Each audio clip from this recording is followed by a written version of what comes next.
Hi అండి, అందరికీ నమస్కారం. శ్రీ వెంకటేశ్వర స్వామి అవతారానికి 3 ప్రధాన కారణాలు మనం తెలుసుకోబోతున్నాం ఈ వీడియోలో. శ్రావణ మాసం ప్రతి ఒక్కరూ ఆధ్యాత్మికంగా గడపడానికి వీలుంటుంది.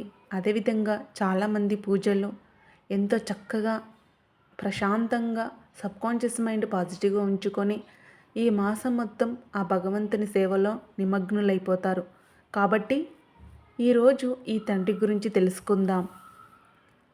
ఒకనాడు నారదముని శ్రీ మహావిష్ణువు దగ్గరికి వెళ్ళి అడిగాడంట, స్వామి, కలియుగంలో మానవులు తక్కువ కాలం జీవిస్తున్నారు, భగవంతుడి మీద అస్సలు మనసు లేదని.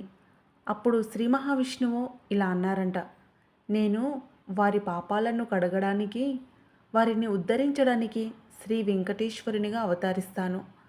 వారు ఒక్కసారి నా కొండకు వచ్చి తలనీలాలు సమర్పించిన, నా దర్శనం చేసుకుని ఒక అర్జిత సేవ చేసినా వారి పాపాలను నేను తీసివేస్తాను.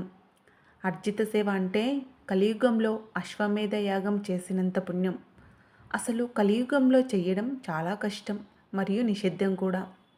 ఇక విషయానికి వస్తే వారు డబ్బు వేయకపోయినా సరే తలనీలాలు సమర్పిస్తే చాలు అని అన్నారంట భగవంతుడు. ఇక రెండవ కారణం, ద్వాపరయుగంలో యశోదమ్మ చిన్ని కృష్ణుని పెంచే అదృష్టం కలిగిందంట. అది వాస్తవం. ఈ లోకంలో యశోదమ్మ వంటి అదృష్టవంతురాలు మరెవరూ ఉండరు. ఎందుకంటే సాక్షాత్ భగవంతుని పెంచే ఒక అదృష్టం కలిగింది ఆ మహా తల్లికి.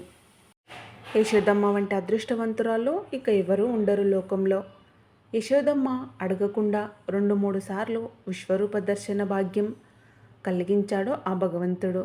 కృష్ణుడి బాల్యక్రీడలు అంత సాధారణమైనటువంటివి కావు. వ్యాస భగవానుడు సంస్కృతంలో భాగవతాన్ని రాస్తే పోతనాచార్యుల వారు తెలుగులో ఆంధ్రీకరించారు. కానీ యశోదమ్మకి ఒక కోరిక మిగిలిపోయింది. రుక్మిణి కళ్యాణం చూడలేకపోయింది. అప్పుడు ఆమె అడిగింది. శ్రీకృష్ణుడు వాగ్దానం చేశాడంట, నేను కలియుగంలో వెంకటేశ్వరునిగా అవతరిస్తాను, నీవు వకులామాతగా వచ్చి నా కళ్యాణం చేయించు అని. ఇక మూడవ కారణం, వేదవతిని పరిగ్రహించాలి అంటే వివాహమాడాలి. సీతమ్మ దొరికినట్లుగానే ఈమె కూడా దర్పల మీద దొరికింది. నెమ్మదిగా పెరిగి యుక్త వయసులోకి రాగానే ఆమె తండ్రి వివాహం చేద్దామని సంకల్పించారు. అప్పుడు ఆమె చెప్పిందట, నేను సాక్షాత్ ఆ శ్రీమన్నారాయణుని తప్ప మరెవ్వరిని వివాహమాడను అని. అప్పుడు తండ్రి గారు ఇలా అన్నారంట, శ్రీనివాసుని పరిణయమాడాలంటే మాటలా? పార్వతీదేవి చూడు ఎంత తపస్సు చేసింది శంకరుడి గురించి. అప్పుడు వేదవతి కూడా హిమావత్ పర్వతానికి వెళ్ళి తపస్సు చేసిందట. ఆమె తపస్సు చేస్తుంటే రావణాసురుడు వచ్చి వెతుక్కుపోవాలని చూస్తే వేదవతి వాడిని శపించిందట. ఏమని అంటే, నువ్వు ఒక స్త్రీ వల్లనే నాశనమవుతావని. ఆమెయే సీతమ్మ తల్లి. ఇక అగ్ని ప్రవేశం చేసింది. ఆ సమయంలో అగ్నిహోత్రుడు ఆమెను కాపాడి కూతురిగా స్వీకరించాడు. కొన్నాళ్ళ తర్వాత రావణుడు సీతమ్మను ఎత్తుకుపోతుండగా అగ్నిహోత్రుడు తారసపడ్డాడు. రావణాసురుడు నమస్కారం కూడా చేయలేదని ఆగ్రహించి ఇలా అన్నాడంట, నీ రథంలో ఉన్న సీత నిజమైన సీత కాదు, మాయ సీత. అసలు సీత నా దగ్గర ఉందని. అప్పుడు రావణాసురుడు చాలా సంతోషపడి అగ్నిహోత్రుడి దగ్గర ఉన్న మాయ సీతను నిజమైన సీత అనుకొని లంకకి తీసుకొని పోయాడు. నిజమైన సీత మాత్రం అగ్నిహోత్రుడి దగ్గర ఉండిపోయింది. అసలు సీత తరపున వేదవతి అశోకవనంలో 12 నెలలు ఉండి రాముడిని రప్పించి రావణవాత చేయించింది. వేదవతి తన కార్యం పూర్తయ్యాక అగ్నిహోత్రుడు దగ్గరికి వెళ్ళిపోయింది. వేదము యొక్క స్వరూపమే సీత, సీతమ్మ స్వరూపమే వేదవతి. నిజానికి ఇద్దరూ లేరు, ఉన్నది ఒక్కరే. రావణాసురుడి గురించి చెబుతూ రావణుడు వేదాలు చదివాడు, క్రమం తప్పకుండా సంధ్యావదనం చేసేవాడు, చాలా తపస్సు చేశాడు, కానీ శ్రద్ధ లేదు, వక్రబుద్ధి పోలేదు. అందుకే రాముడి చేతిలో మరణించాడు.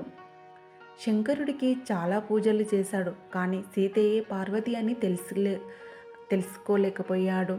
తన కులదేవత స్వరూపాన్ని కావాలనుకున్నాడు. 12 నెలలు సీతమ్మ తరపున వేదవతి అశోకవనంలో ఉంది కనుక అగ్నిహోత్రుడు రాముడితో వేదవతిని కూడా భార్యగా స్వీకరించమన్నాడు. అప్పుడు రాముడునన్నాడు, ఈ అవతారంలో నేను ఏకపత్ని వ్రతిని. నేను కలియుగంలో శ్రీ వెంకటేశ్వరునిగా అవతరించి వేదవతిని అంటే పద్మావతి అమ్మవారిని పరిణయమాడుతానని మాట ఇచ్చాడు. చూశారు కదండి, ఆ తండ్రి అవతారానికి 3 ప్రధాన కారణాలు. కలియుగ అవతార పురుషుడు సాక్షాత్ శ్రీ ఏడుకొండల వెంకటరమణుడు. ఇక ఆ తండ్రి సేవించడమే మనం చేసుకున్న గొప్ప అదృష్టం. ఆ తండ్రిని పూజించడానికే మన మనసు, మన శరీరం, మన యొక్క రక్షణ వ్యవస్థ అంతా ఉందని మనం గ్రహించాలి.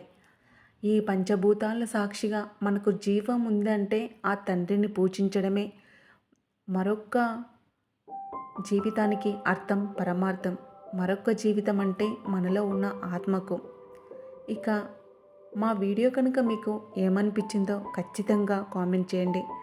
అదేవిధంగా మన సనాతన ధర్మాన్ని మనం ముందుకు తీసుకెళ్ళాలి. మన పిల్లలకు మన యొక్క సనాతన ధర్మం యొక్క గొప్ప భవిష్యత్తును, రేపటి ప్రపంచానికి మన ధర్మమే మూలాధారమని నిరూపించాల్సిన బాధ్యత మనపై ఉంది. ముఖ్యంగా శ్రీమూర్తి పైన ఉంది. కాబట్టి తప్పకుండా మీరు మా ఛానల్ని ఆదరిస్తారని మనస్ఫూర్తిగా కోరుకుంటున్నాను.